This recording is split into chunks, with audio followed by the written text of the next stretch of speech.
Hey guys, welcome to the channel. In this video, we are going to be having a look at the Legacy of Cthulhu quick play demo, which mindsvision and 101 Games have brought to us to give us a taster of what the full game will be. At the time of recording, the GameFound crowdfunder still has over 2 weeks left, so you have plenty of time to go and back it if you would like. But what we're going to be looking at is, like I say, this quick play demo called A Place to Call Home. And what we have with Legacy of Cthulhu is a system which has a common foundation with the Vampire Alone in the Darkness, which I did feature Halloween 2022, links up here. So it shares the same foundations as that game. It's a common system, but there are also a lot of differences to make it worth getting if you already have Vampire. Set in a post-apocalyptic modern world where the great old ones have woken up, causing the apocalypse. And this demo is free to download from DriveThruRPG. Link is in the description. And it brings us a very streamlined version of the rules. Just a part of the rules. Not everything is there, but enough to whet our appetites. There are also some of the event tables, but they have been cut. So we're only getting a portion of the event tables. But basically there's enough there to give you a feel, a taste of what the game will bring. Also, there is at the back of the demo a introductionary scenario which will help you to understand the basic mechanics of the game, and then you can get into the real randomness of the game itself. So in this video, I'm going to show you the demo. I'm going to create a character. There are 2 pre-generated characters in the PDF. You can use those if you want, but I'm just going to show you how easy it is to actually generate a character. And then we're going to go through that introductionary scenario. And if we've got time, then we're going to start with the main game after that.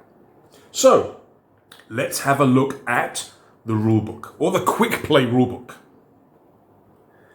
Right, before we go any further and I show you what's in the PDF and what's in the quick play demo, I just want to make an apology. You may see some shine. I did actually print this and put it into one of these folders that has these little plastic pockets. So I do apologize for any shine or reflection that may occur. As it's a demo set, I didn't really want to spend money to get it bound. Yeah, I have a limited budget and I will be getting the full game at some point. But again, I do apologize in advance if there is any shininess as I'm turning the pages. Right, let's take a look and see what we get in this gameplay demo. Okay, what do we get in the quick play demo set? Well, it is a PDF that you can download from DriveThruRPG. Again, link is in the description. You will get, I think it's a 25-page PDF, which will have the basic rules. There's not a lot of rules to remember in this game, and they share a common foundation with games like Vampire Alone in the Darkness. But what you have here is a very streamlined, simplified demo version of the full game. There will be things missing from here that will be in the final rulebook. There will be things in here that are a small part of what's in the final rulebook. For example, things like event tables. These tables are a lot bigger in the final game. So what we have here is simply a demo set for us to whet our appetite to see what the game is going to be. In the PDF, you will get a blank character sheet so you can roll up your own characters like we will be doing together in a little bit. But you also get 2 pre-generated characters in the PDF that you can use if you want to get straight into the game. As well as the PDF, as well as the download, what else do you need? Well, you're going to need to have a couple of 10-sided dice, or D10. You're going to need a pencil and an eraser. It's recommended that you have paper or a notebook like this, where you can write down things that happen, things you find, people you meet, enemies you face, as well as helping you to journal and create a story. It also helps you to remember where things are, to either avoid or go back and get them. I used this notepad actually, or this notebook actually, when I was doing the vampire series on my channel. So these are all the notes I was making during that game, also the scraps game as well. But I'll be using the same book. Waste not, want not. What else do we have? You're also going to need a hex map to show your game area, the wilderness, the town, the city where you're going to be exploring and living and surviving.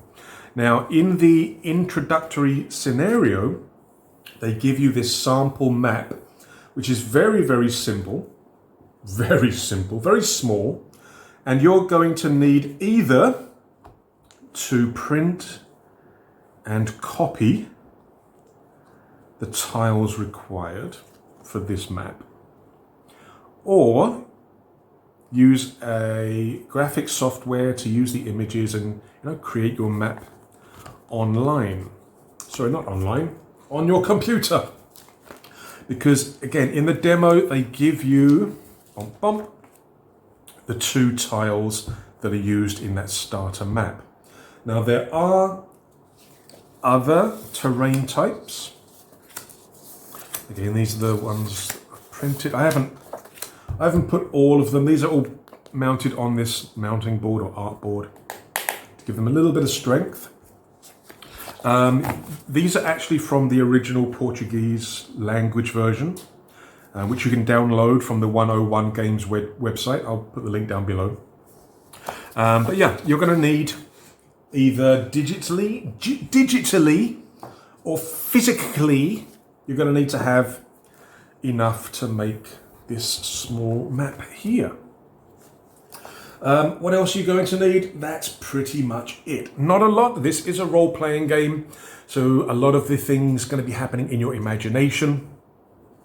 In this game, you are going to be running 1 or more characters. Now, you can play this game in 3 different ways. You can play solo by yourself, where an oracle and other mechanics will basically become an AI to help you to make encounters, to make decisions and things like that.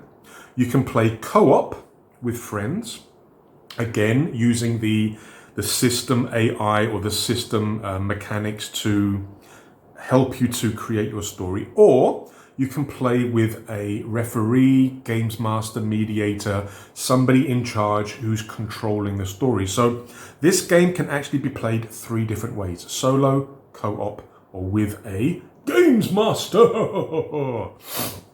Right, what do we have in here? Now, I am going to be creating a character. So I will go through the elements of character creation, the statistics, the skills, everything else.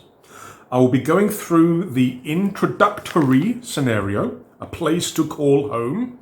There's no place like home, which is not normal for the game. Normally for the game, you don't have this introduction, but this is here to really guide you in, hold your hand, guide you in, show you how it works. And also there is how the game normally plays, where you have a sequence of activities. You will move from tile to tile on your hex map. You will choose actions, whether it's hunting for food, finding survivors, finding shelters. After every action, you have to roll to see if there's an event, something can happen. After the event, you can take more actions if you want to. You can move to new tiles, but after every action, there is, a potential event. Another thing is that if you stay in the same tile, people can find you, people can notice you, which is bad.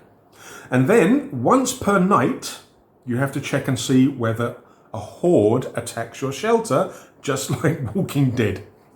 So in the game, in this demo, you essentially have character creation and basic rules here. You have how to play the game with a few enemies, a few things on the shelter. Again, there's a lot more in the final game. And you have this introductory scenario to really sort of guide you in and let you know what's happening.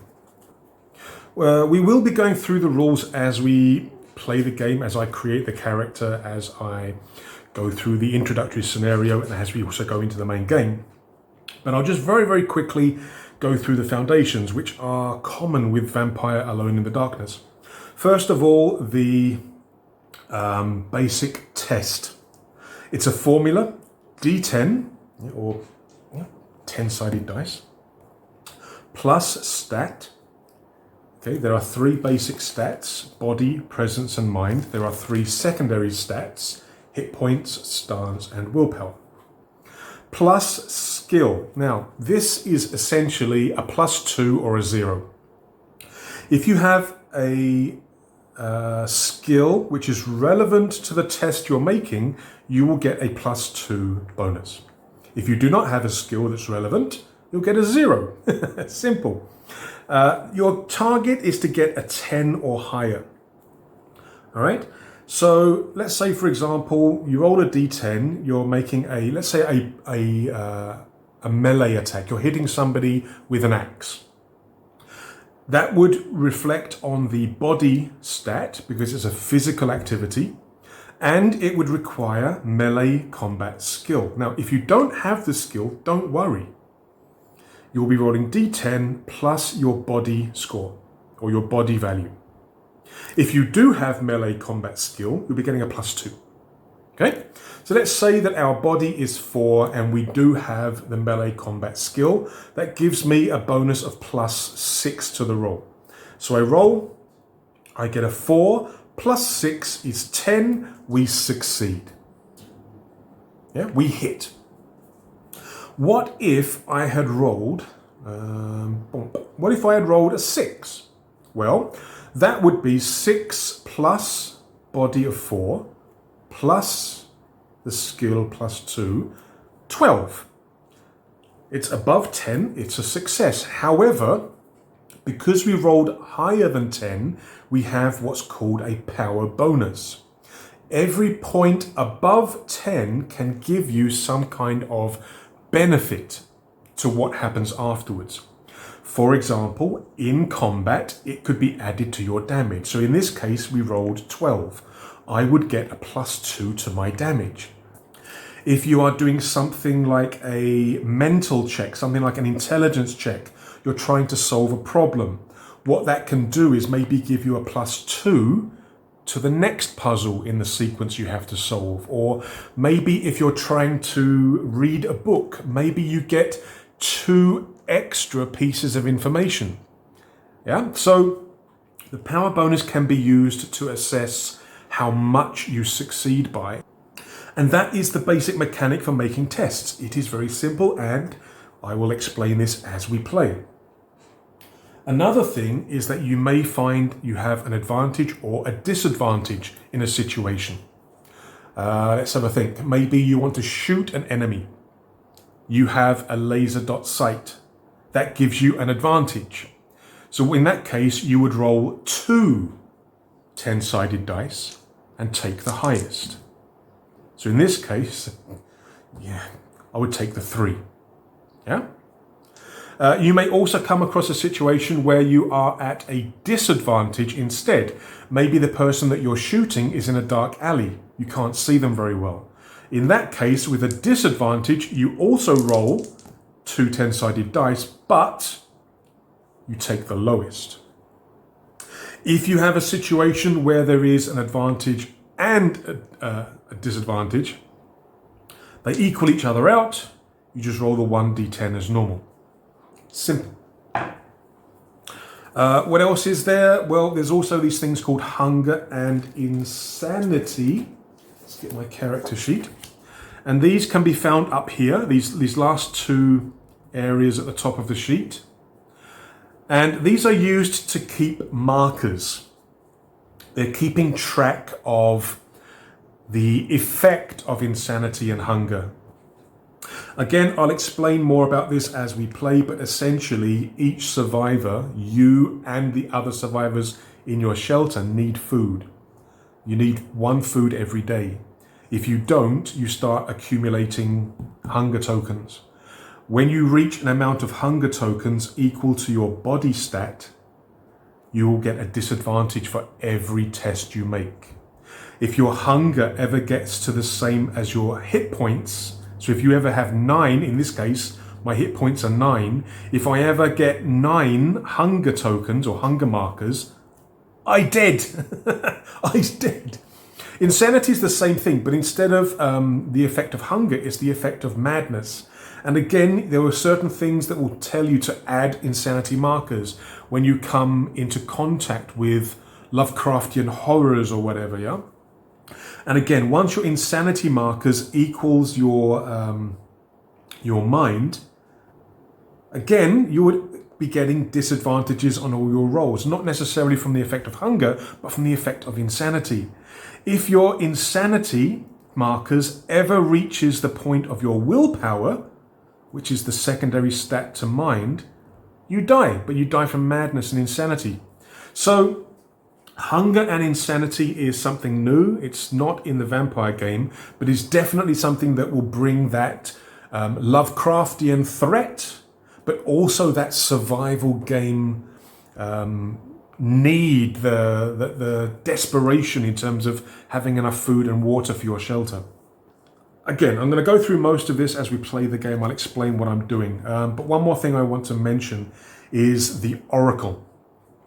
This is a role-playing game, which means there are infinite, limitless things that you can choose to do or be or behave inside the game as you're creating your story. With a normal RPG, you will have a referee, a games master, a mediator who will make decisions, tell you what you can and what you can't do. When you're playing a solo game or when you're playing with friends against the AI, you need a way to help you to make decisions or to tell you whether things pass or fail, succeed, whether you can do stuff or not. And in solo games, this is what we normally refer to as the Oracle. And this game has a very simple Oracle. It's simply a question of negative result or positive result. No or yes. Left or right. Down or up. Closed, open, broken, working. Anything where you can have two opposite results.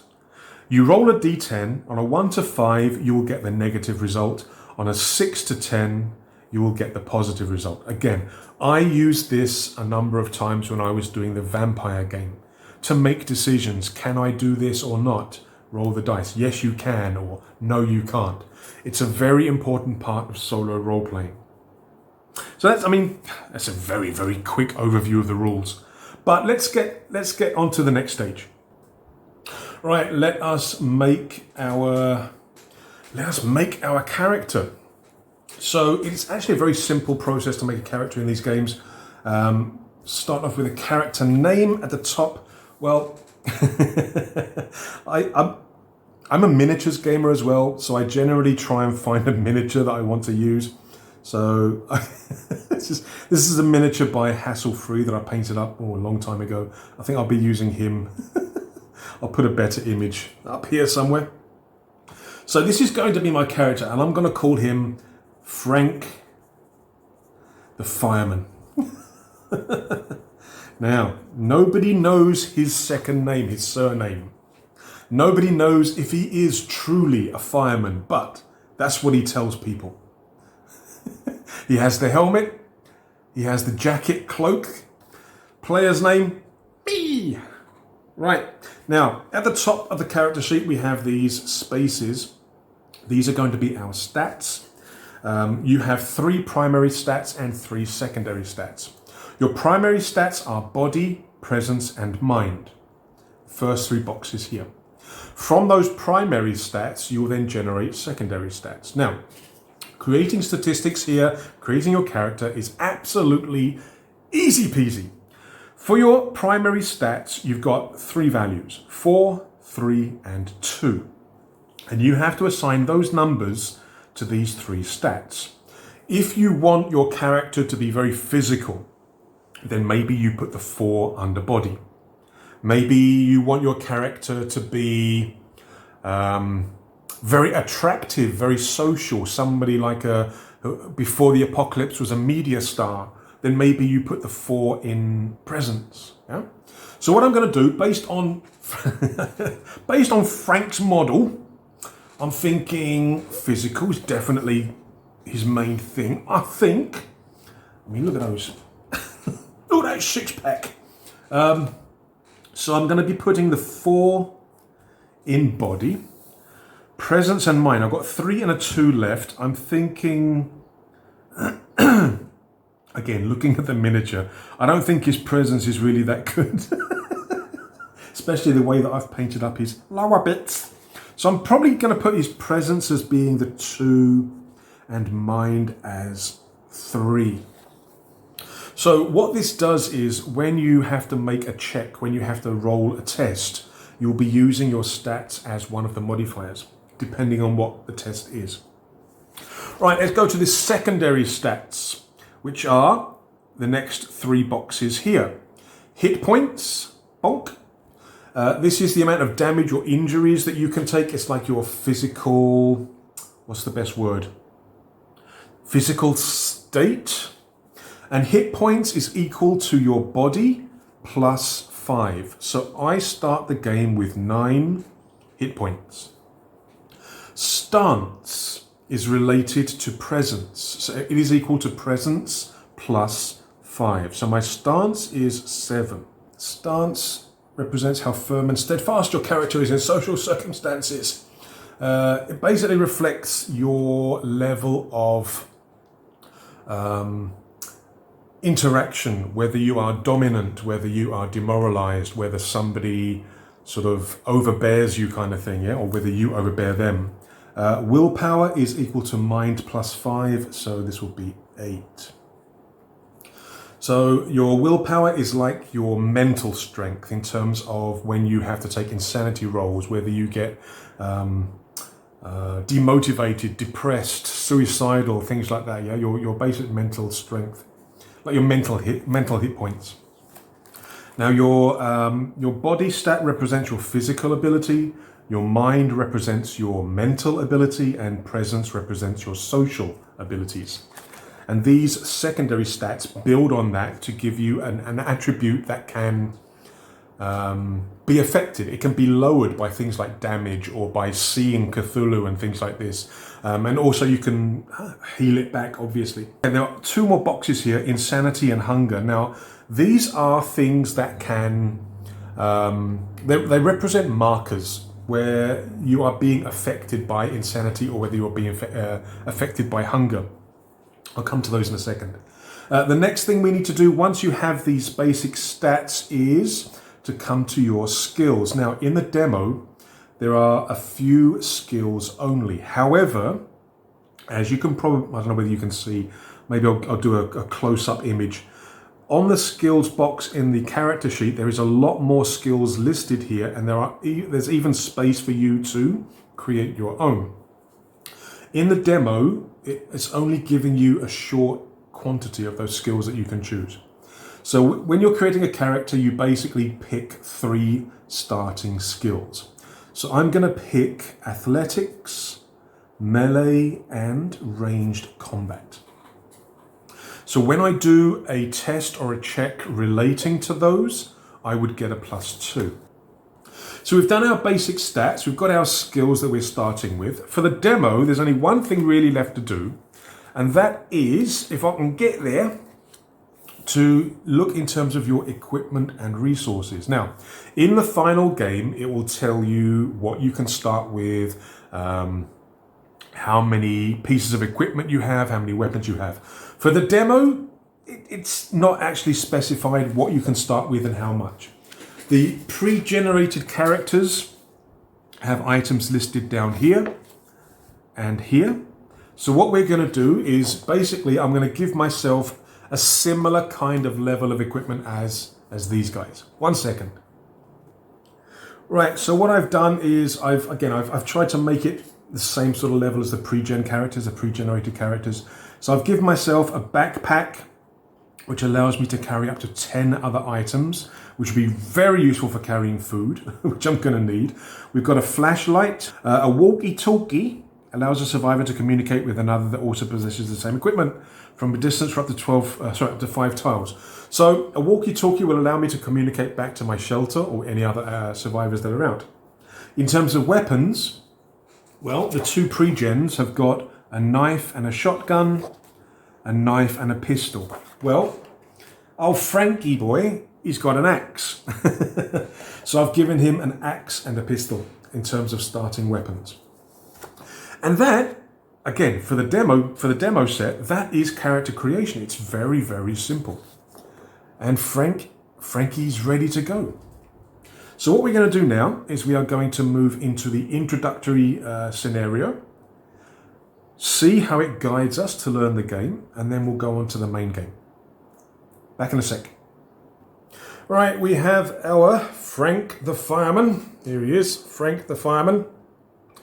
Our character that we created, he goes onto the map here. Now, for the introductory scenario, you've got a very small map here. Normally, you'd be creating a much bigger map with different types of terrain. There will be some examples like Dunwich, I think Arkham as well, I think possibly Innsmouth. There will be sample maps for those in the main book. But for this demo set, we've got a very small map here made up of 2 terrain types. We've got wreckage and we have wasteland.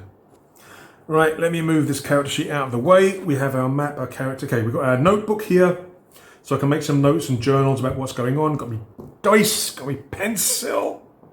We're ready to go. Right, let us start the introductory campaign. A place to call home. Right, this is a short introduction that puts the player in the role of a survivor who has just barely dodged death by escaping an attack from the hordes of Cthulhu. Okay. All right. Let's go. Let's see how this works and where it takes us. Intro. Okay, middle of nowhere. The story begins when the survivor's van stops by the outskirts of a small town in the middle of nowhere. Feel free to choose the name of the place. I got no idea. Let's call the place Peaksville. Peaksville, I don't know if that's a real name of a place, but let's just put it here as Peaksville. We'll say this is in the US. Why not? They drove a long way trying to lose a horde of psychos that invaded their shelter and followed them for miles.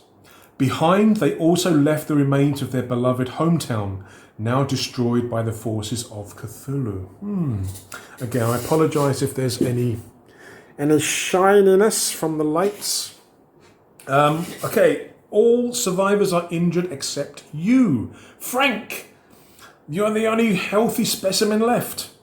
A few will not resist for long. Okay, so they won't survive for long.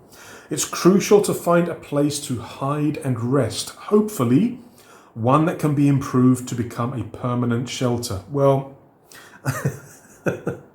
I've been having a few discussions with the people at mindsvision. I don't think there's any such thing as a permanent shelter in this game. Those hordes are nasty, and in the full rules, hordes are worse. Right, what do we got here? The group shares a humble meal before reconvening to determine the next steps. The town nearby looks small and deserted. Okay, so the town is represented by these 2 wreckage tiles here, and this is all forest. There aren't many signs of destruction, but that doesn't mean the place is safe. So after the gathering, you convince the others that the best course of action is to go alone on a scouting mission. That doesn't sound very sensible at all, while keeping communications over the walkie-talkie. Yeah, the walkie-talkie has a range of 5 hexes, so it doesn't matter where I go, I can always keep in contact with my mates.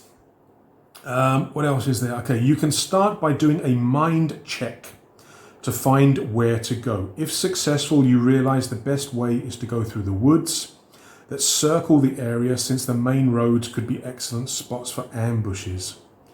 Well, I mean, that's kind of obvious if we're going to be following the introductory scenario, but let's do what it says.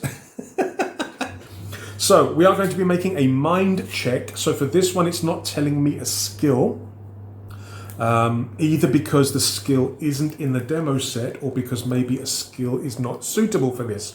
Normally there would be. If you have, for example, the skill, maybe something like local knowledge, geography, things like that. Common bloody sense. Okay, so it's a mind check. So I'm just going to quickly skip back to where the formula is so you guys can see. When we're making one of these checks, we're rolling a d10. We're adding the stat, skill if you have the relevant skill, and then the target number is 10. So if we come to Frankie boy, Frank the fireman, what is it? A mind check. Okay, so my mind is 3. So essentially I need a 7+ to pass the mind test. Let's see if we're lucky, shall we? That's a 6. We get a 9, which is not quite good enough. Right, it doesn't say what happens if you fail. So maybe I get lost and I have to sort of find my way back and then try again. Maybe I get lost in the woods. So what I'll do is I'll because the thing is, when you're traveling from one hex to another hex, it takes a certain amount of time. So again, I'll just confirm where it says here. Okay, so here, moving to an adjacent tile takes 1 hour on foot and half an hour using a vehicle. So we're starting here in this hex. Maybe the plan was to go into the town. So what I'll say was, maybe I'm supposed to come down to here and then back up into the town. Because I think part 1, the Watcher, I think is supposed to possibly take place here. So maybe instead I went the wrong way, couldn't find my way at all, no exits, whatever, and I had to come back. So essentially I've wasted 1 hour, 2 hours of time.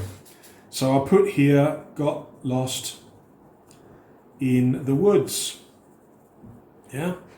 So that basically takes me an hour to get there, an hour to get back, and I'm back at where I started. So it's now 8 o'clock in the morning. Again, keeping track of the time does help you in terms of creating the story, assessing when you're doing things. But now we can move on to, okay, should I do that again? No, I think that's penalty enough. Again, in games like this, you're going to have to make decisions. So maybe that's enough of a penalty regarding that test there. I just wasted 2 hours. All right, what comes next? Part 1, the Watcher. Right, the woods separate the hill where your group is resting from the town. You march quickly towards the tree line to get to the first building. So what I'm thinking is maybe I need to move down to here to actually get into the town from there. Maybe this way has some kind of blockage, vegetation, or maybe some kind of river that I can't get past. So moving down to this hex here, for the next part of the story, this would take 1 more hour. So it's now 9 o'clock. Right, so part 1, the Watcher. The woods separate the hill. Okay, I've just read that, didn't I? You march quickly towards the tree line to get to the first building, but still carefully enough to avoid noises or to draw attention. Yeah, that sounds common sense. Good thing to do. Things look fine, but in the middle of the way, you must do a mind check. If successful, you will be able to spot a small platform camouflaged on top of a tree. Again, it doesn't mention a skill. You see down here, it mentions a stat and a skill for the test. Here, it doesn't do that. Now, what I'm thinking is I might add the ranged attack skill to this, because you're using your knowledge of ranged combat to assess sniper positions, hideouts, observation posts, things like that. I mean, in the full rules, there'll probably be a more suitable skill, but I think having ranged combat as a skill, I'll kind of get an idea about where I would be if I was going to be having some kind of a lookout. So what I'm going to do is I'm going to do a mind ranged combat check. Now I do have ranged combat, which is going to give me a +2. Mind is 3. So I've got a D10 plus the stat, which is a 3, plus the skill, which I'm saying is ranged combat to help me spot potential snipers. So because I have the relevant skill, it's going to give me a +2. So I've got a +5 to the roll. So now I need to roll a 5+. And I get a 10 on a D10. The 0 is normally a 10, yeah? So I actually get a total of 15. So that means I get 5 bonus points, or power bonus. Okay, if successful, you will be able to spot a small platform. Okay, a psycho is holding a rifle in a perfect position to surprise anyone who tries to enter the town by its main road. You can decide if you want to try to pass him unnoticed or sneak behind him for an ambush. Make a body subterfuge check.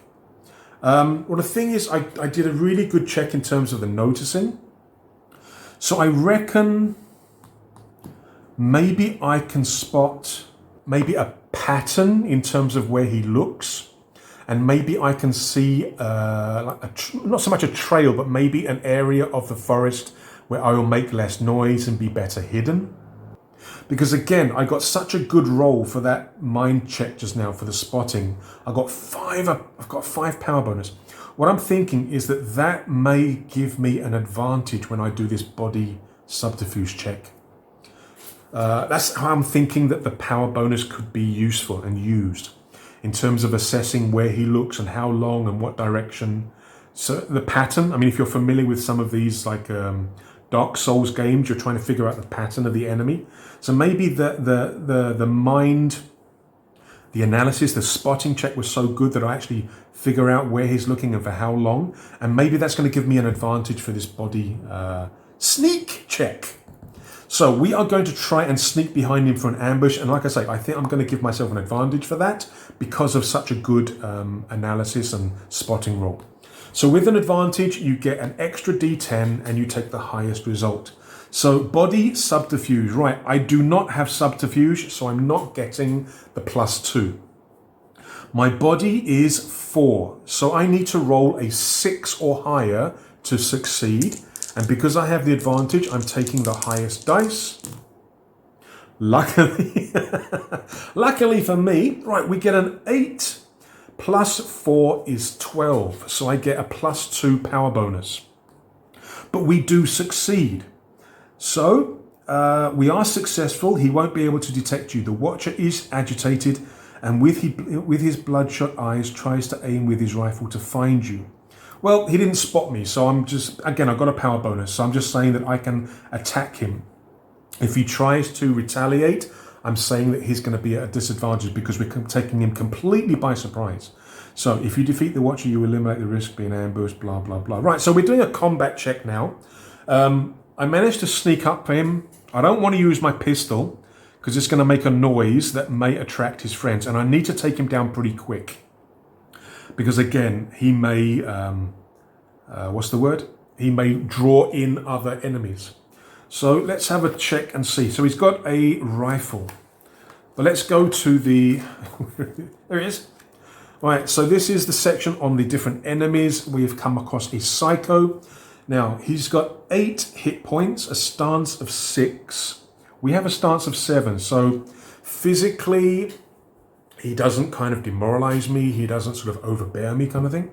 Willpower of 6. Okay, insanity. Psychos are common people completely afflicted by madness. So it probably wouldn't work if you're trying to talk to these guys. Hi, I want to be your friend. Attack. Right, what's we got here? Strike reaction. Right, this is how combat works. Generally, unless it tells you otherwise, you will attack first. Again, rolling the D10 plus the stat plus the skill. Yeah. Enemies will then react. Again, sometimes it may be that an encounter or an event will say that they react first, so they do what they do first. But generally, they react in terms of you going first. So what does it say for psychos? Strike. If the target fails a body Melee combat check. The Psycho deals 4 damage to their hit points. Okay. So I could potentially take 4 hit points damage from this guy. But I'm now in hand-to-hand. He has a rifle. The thing is, I'm in hand-to-hand, so he probably won't be able to utilize the rifle. He'll probably just use it as a melee weapon now, like a club. So I'm going to try and hit him and try and take him down before he actually sets off any alarms. So this is going to be a melee combat attack. So it's going to be D10. I don't think I have any advantages now. I mean, maybe would I have an advantage? Because I spotted and found the perfect route. I did the subterfuge and sneaked up on him. Yeah, I think maybe I'll have an advantage for the first attack, where I catch him by surprise. After that, there'll be no more advantages. It'll just be a straightforward melee. But I think for the first attack, because I succeeded and had power bonuses for everything, I think I'm going to give myself an advantage. Again, you got to kind of try and justify when you have an advantage or disadvantage, but I think this will allow me to have. So I'm rolling 2 dice. I'm going to take the highest. I'm going to add my body and melee combat, which gives me +2. So we roll, and I take the highest. My God, this black dice isn't very good for me. So I get a 4 plus 4, which is 8, plus 2 because of the skill is 10. I succeed, but I don't get any power bonus points, which is a problem. Because my axe does body +3, I can only do a maximum of 7 damage, which means he's going to survive and hit me back, which is not good at all. So he is on 1 hit point. Right, after we do our attack, the enemy will now do any reactions that are listed inside there. The little box, the little characteristics here. So for the Psycho, it says here, strike reaction. So after you hit him or after you attack him, they do their reaction. In this case, it says, if the target fails a body melee combat check, the Psycho deals 4 damage to their hit points. Now, this is another little change with the vampire game that I did last year. With Vampire, it was like automatic damage as a reaction, but here you actually have to make a test to see whether they actually hit you or not. So it's a little bit more realistic. In Vampire, I think it was more about speed, getting the action going, automatic damage, stuff like that. But this one, you've actually got to make a check to see whether they actually hit you, which I think is better. Adds a little bit more time to the game, more rolls to do, but it's still good.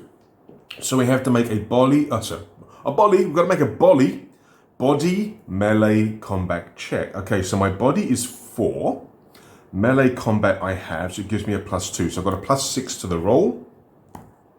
And I have a 7 plus 6 is 13. So I succeed, and the Psycho does not deal damage to me with his reaction.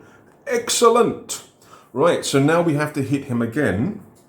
Yeah. That's it. So again, we've got a body of 4. We've got a melee combat there, skills. We get a +2. So we roll.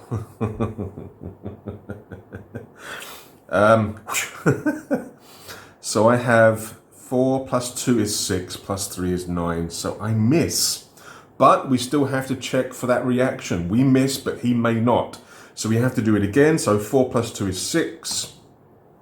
6 plus 5 is 11. I dodge the attack. So now we have a third attack on the guy. We hit. And what do we get? Okay, so we've got a 4 plus 2 because we have the skills. That's 6 plus 7 is 13. So we have a power bonus of +3 because we rolled 3 over the target of 10. So my damage is body +3. So 4 plus 3 is 7. Plus 3 for the power bonus is 10 damage in total, but he only has 1 hit point left. So he's dead and down. He is no more. So we take out the Psycho, sniper, sentry. We take him down. He's gone. Excellent. And what I'm going to do in my little journal is I'm going to write encounter Sentry, Psycho. Rip. I think he had a rifle, didn't he? I think we gained a rifle. Let me check and see. Let me check and see. Holding a rifle, okay. Agitated, okay. If you defeat the Watcher, you will eliminate the risk of your group being ambushed while entering the town. That's a good thing. If the Watcher has allies nearby, you also eliminate the risk of him alerting them. Okay. The thing is, we don't know if there's guys nearby, so luckily we managed to stop him before he shot. You can also get his rifle, which can be useful later. Excellent. So I'll just put that there for the second. So we're going to get a rifle. So we're going to come back here. Okay, so the weapons table. A rifle does body +2.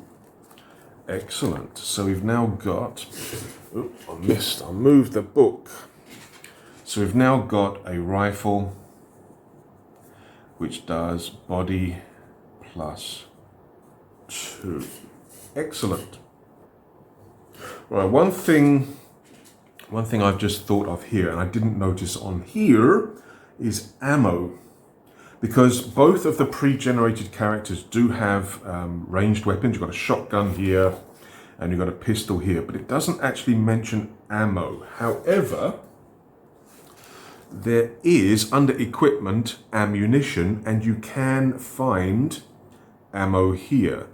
Ammo is a generic resource for every fire weapon, ranged weapon.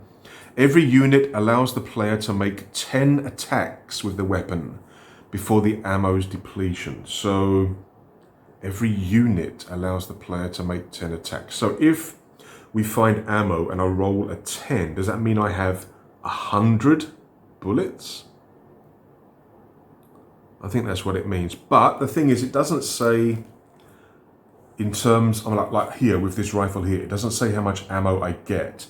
And also with items that you get to begin with, again, whether you select them like I did when I created the character or whether it's with the pre-gen, it doesn't actually say how much ammo. Okay, let's roll 2d10 and just have a maximum of 20 bullets to start with. I think that makes a bit more sense. So the pistol I'm getting has got 13 bullets.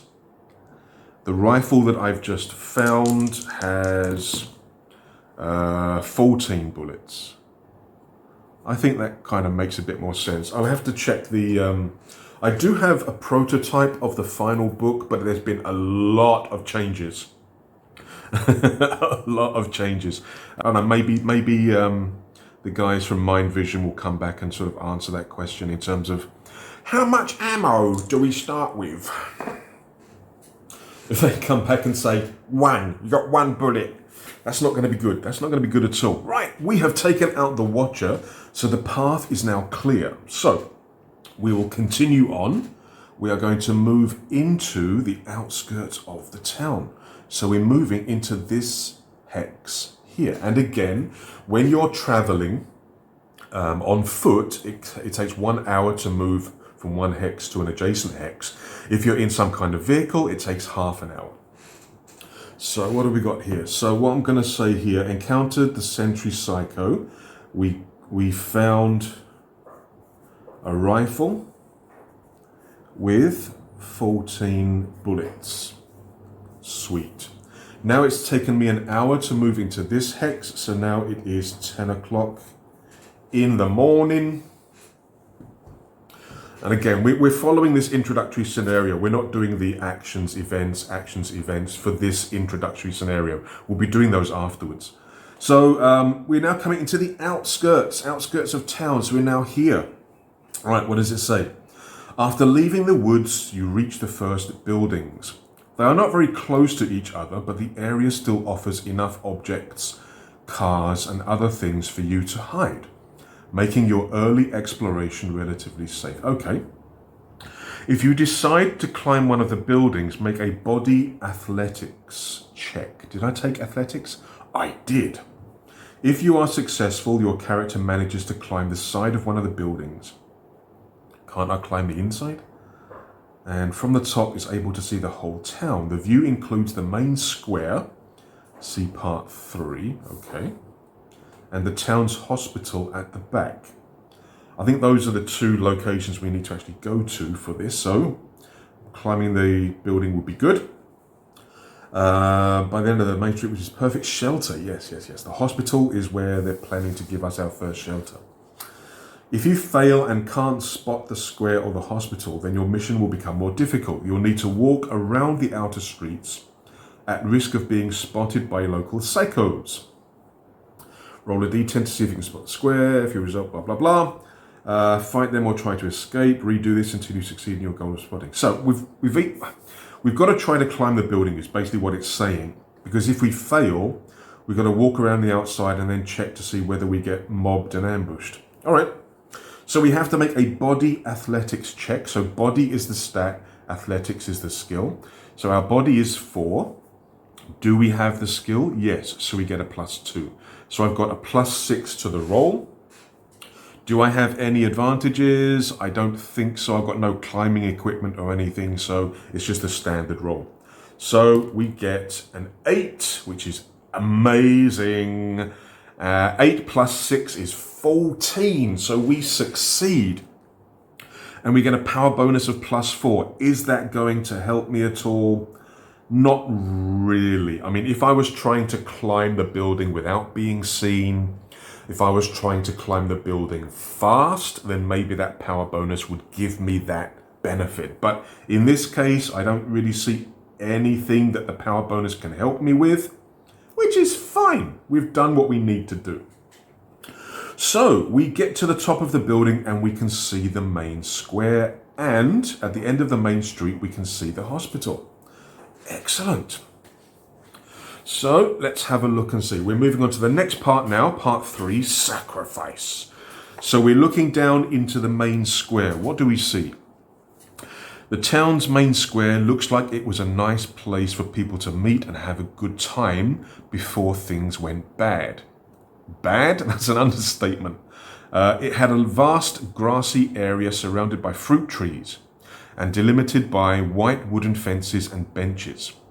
At the very center, there was a tall statue of what could be the town's founder or someone important. Unfortunately, the rustic beauty of the area was taken by fire. Fire. Dun, dun, dun. Now only charred remains and barren land exists. At the center, a bizarre scene is unfolding. Ooh! An older man wearing a ragged white lab coat is tied to the legs of the statue. The only part of it still recognizable. The man is being beaten and mocked by what looks like the town's priest. Now clearly a crazed cultist. Crazed cultist. Crazed cultist. Ooh, 12 hit points. Stance of 13. My goodness, this guy's like a boss. He's got different reactions. We have to roll for random reactions. He can summon shields, attacks, curses. Oh my lord. Oh my lord. It doesn't look like the prisoner will last long. Okay. Piled up around the two men are dozens of cadavers infested with larvae and flies, probably victims of the priest, who spared neither children nor pets.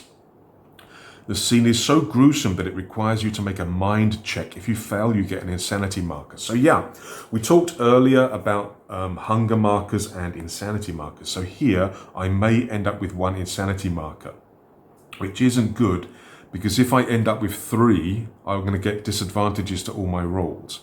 So we've got to make a mind check. Again, it doesn't say anything about any kind of skill, so we're just making a mind check, which is a 3.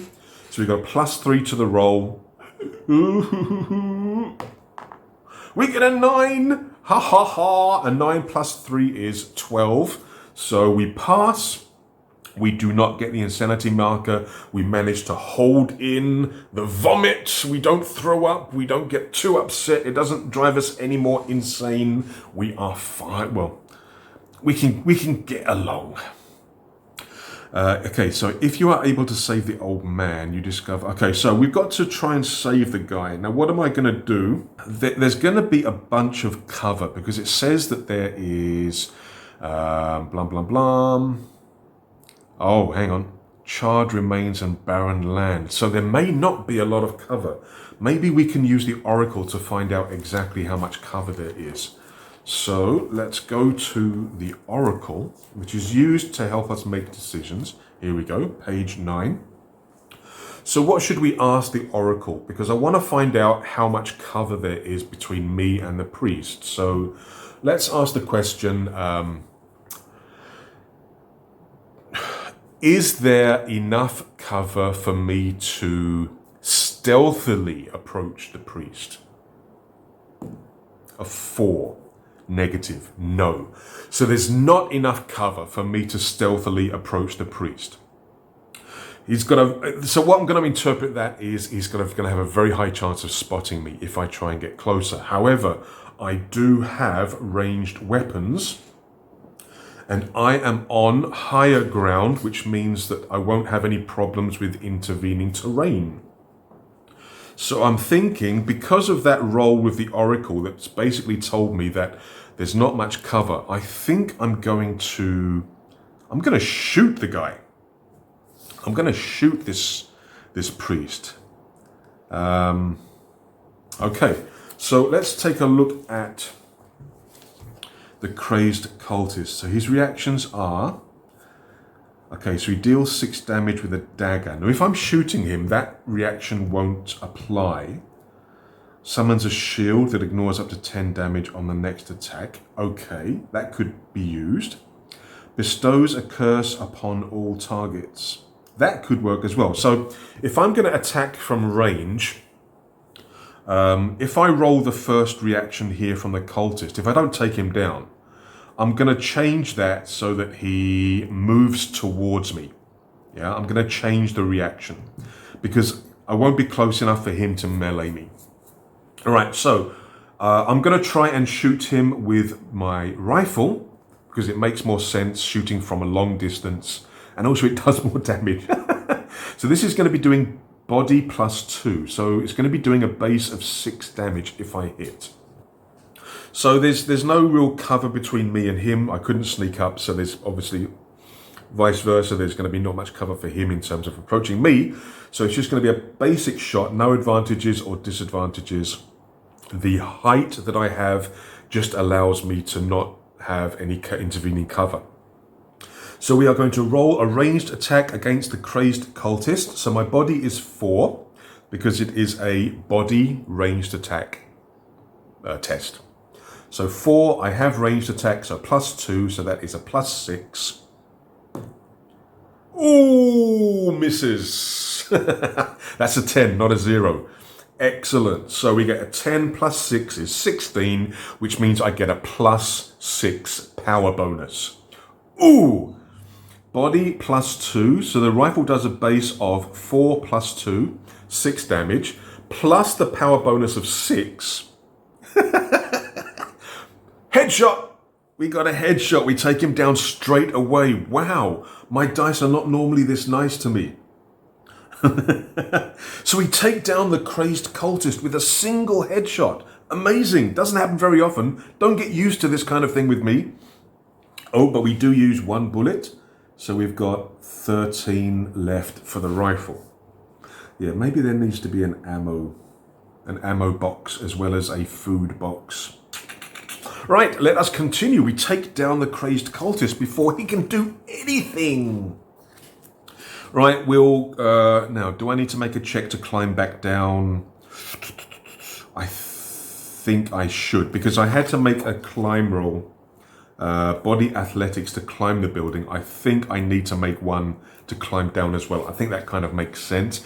Again, it doesn't say here that I have to, but I'm kind of using my common sense to make that decision, even though it may hurt me. So it's a body athletics roll to climb down. Like I say, in my opinion, I think I need to. So 4 + 2, I've got a +6 to the roll. 7 + 6 is 13, so we climb down no problems because it is equal or greater than 10. Excellent. Right, if you are able to save the old man, we did.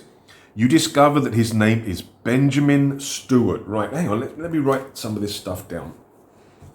Okay, he is the town's doctor. Ooh, nice. I could use a doctor. I have survivors back at the truck that need some help. He explains that most of the townsfolk went mad days ago and started to kill each other until the priest started to drag bodies and sacrifice weaker residents as part of a grotesque worshipping ceremony in honor of the great old ones. The old doctor also tells you that another 5 residents are still alive and sane.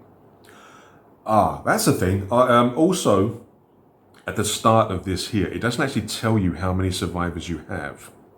That could be an issue because in the shelter, we're being told that it has, the shelter that we're going to try to get, it does say that it has 2 dormitories.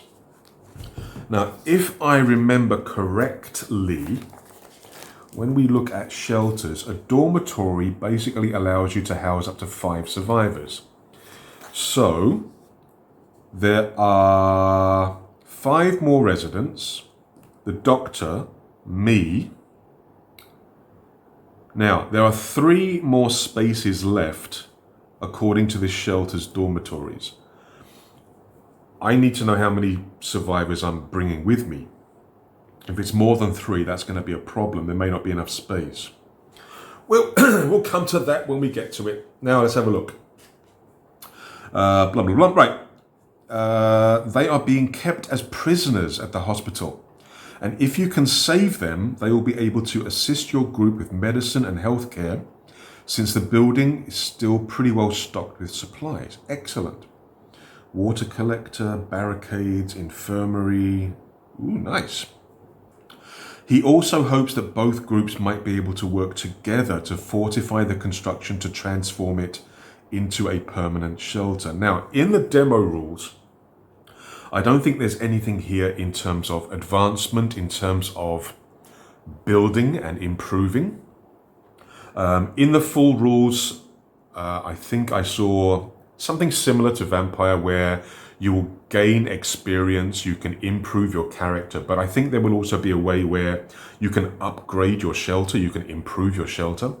Again, I can't remember what I saw in the test document that I got, but I'm pretty sure that you should be able to upgrade shelters. I'll have to check and see.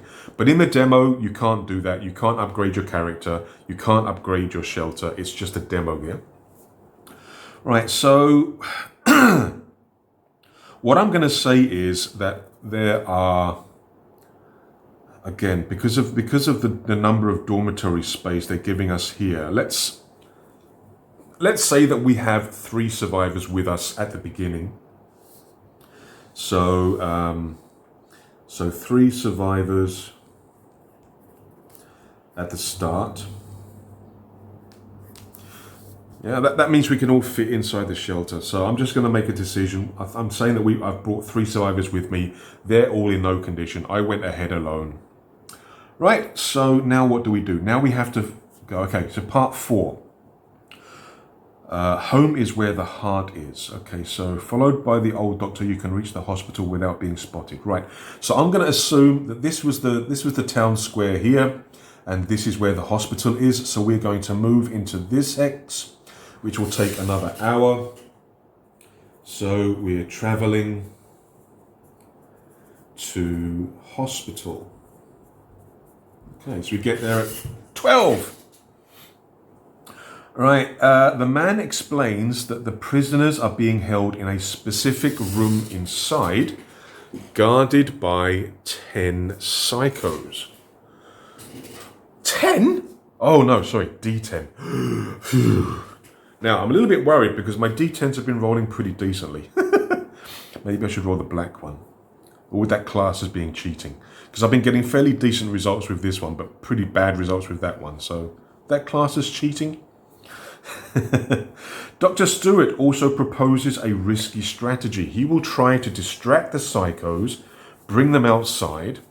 That way you can position yourself to attack them by surprise, which will give you an advantage in body ranged combat checks against the psychos. That sounds like a good idea. However, I think I will also need to roleplay Dr. Stewart because he may get attacked as well.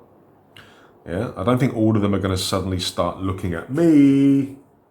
So I think what I'm going to do is do what they say. I'm going to make a mind ranged attack roll first to find a good ambush spot, a good sniping spot, where maybe if I pass, they won't see me for the first attack. Otherwise, they see me shooting and they will come straight for me. But if I can find a good sniping spot, maybe I will have one turn where they don't notice me. Again, let's see how it goes. I'm also going to have to, I think I'm going to just write down some bits and pieces for Dr. Stewart, because I think he may also have to get involved with the combat. Again, I don't think he's going to be able to outrun them completely. He's old. It does say that he's old. So what I'm going to do for Dr. Stewart is I'm actually going to roll up a random survivor type and then involve him with the combat as well. Right, so first of all, before I do that, let's see whether I can actually find a good sniping spot. So it will be a mind ranged combat, which is to find a good sniping spot. So mind 3, ranged combat is +2. So I'm getting a +5. No, I'm standing out in the open. So as soon as I shoot, the psychos are going to see me and they're going to attack me. Now again, this is not in the scenario. It's something that I think I've added to make the story, I don't know, more fulfilling for me. Trying to find that perfect ambush spot where I can get one turn without being seen. Didn't work. It didn't work. The buggers are going to see me, but it's fine. It's all good. Right, now what I'm going to do just quickly is to write down some basic information for the doctor from this survivors table, and then we will get to the combat. So just give me 1 second. All right, we have the psychos info here. A little bit scary because they've got eight hit points. I've also rolled up for Dr. Stewart, the survivor that's going to be helping me. I rolled a 4. The survivor uses melee weapons, dealing 4 damage in case the target fails a body melee combat check. Well, in this case, I will be rolling for the survivor. So he'll be making a body melee check. He has a body of 3 because hit points is body +5, yeah? So 8 minus 5 is 3. 8 hit points, 8 willpower. Now willpower can be useful because you can actually use willpower to reroll dice. You can basically knock off 1 point of willpower and reroll the dice, which may be useful for Dr. Stewart. So he's going to be doing 4 damage in melee attacks using body melee tests. I'm saying that he doesn't have the melee skill because he's a doctor, but he's still going to have to kind of defend himself, I think. What I'm going to do now is we're facing D10 psychos. So let us see. We roll 2. Wow, the dice are being fairly nice to me. Fairly nice to me. Where's wood? Where's some wood? Touch wood, touch wood. So what I'm going to say is, okay, so the doctor goes ahead with his plan. Where does he say here? He will try to distract the psychos, bring them outside. That way you can position yourself to attack by surprise. So what I'm going to do is go with that plan. So the doctor will go into the hospital, do his whole to the psychos, get them to follow him. He comes rushing out of the hospital with the 2 psychos. Luckily, it's only 2. Rushing behind him. I'm going to take a shot. Now, because I failed, the mind range combat check to find a good spot, what I'm going to do is as soon as I shoot, at least one of them is going to come after me if I fail to kill any of them. What I'm going to do is then make a roll. I'm basically going to make a roll to find out where each one goes, but at least one of them will be coming for me because I screwed up that roll earlier to find a good spot. So the psychos come out. I'm going to take my first shot, so that I'm going to use my rifle again. It's going to be body ranged combat. I don't have any advantages or disadvantages at the moment, so we're just rolling normally. So I'm getting a +6 to the roll. I miss. Now, what I'm going to do is I'm actually going to use a point of willpower, which brings me down to 7, and I'm going to re-roll that dice. Now, again, in the demo game, it doesn't tell you about recuperating, getting back your hit points or getting back your willpower. In the full rules, it will have those things. Basically, willpower comes back with rest. So I'm going to re-roll that, but I have to take the re-roll even if it's worse, yeah? So I've got a +6 to the roll. Yeah, that's a bit better. A nice cost of 1 there to get that. So I get a 10 +6 is 16. So I got a power bonus of 6. So my rifle does body +2 damage, so 6 damage, plus the 6 from the power bonus is 12 damage, another headshot. Psycho goes down because they've only got 8 hit points. There is 1 Psycho left. Now, what I'm going to do, I said that at least one of them's going to be coming after me. There's only 1 guy left. So what I'm going to do is I'm actually going to roll and see whether the Psycho's going to come from me or whether he's going to go for the Doctor. I know what I said earlier, but I want to use the Oracle as much as I can to show how it's used. So what I'm going to do here is I'm going to ask the question, does the Psycho attack me? If the answer is yes, he attacks me. If the answer is no, he goes for the Doctor. So, does the Psycho, the remaining Psycho, attack me? A 10. Yes. Right, so luckily the Doctor's okay at the moment. The Psycho is going to come running after me. Let's go back here. What's this? There we go. Now, I did do a ranged attack, so I don't know whether he can actually reach me in time, because again, you've got rubble and everything in between. So again, let's go back to the Oracle, and let's just ask the question. Okay, does he reach me this turn to attack? A 7. Yes, he can reach me.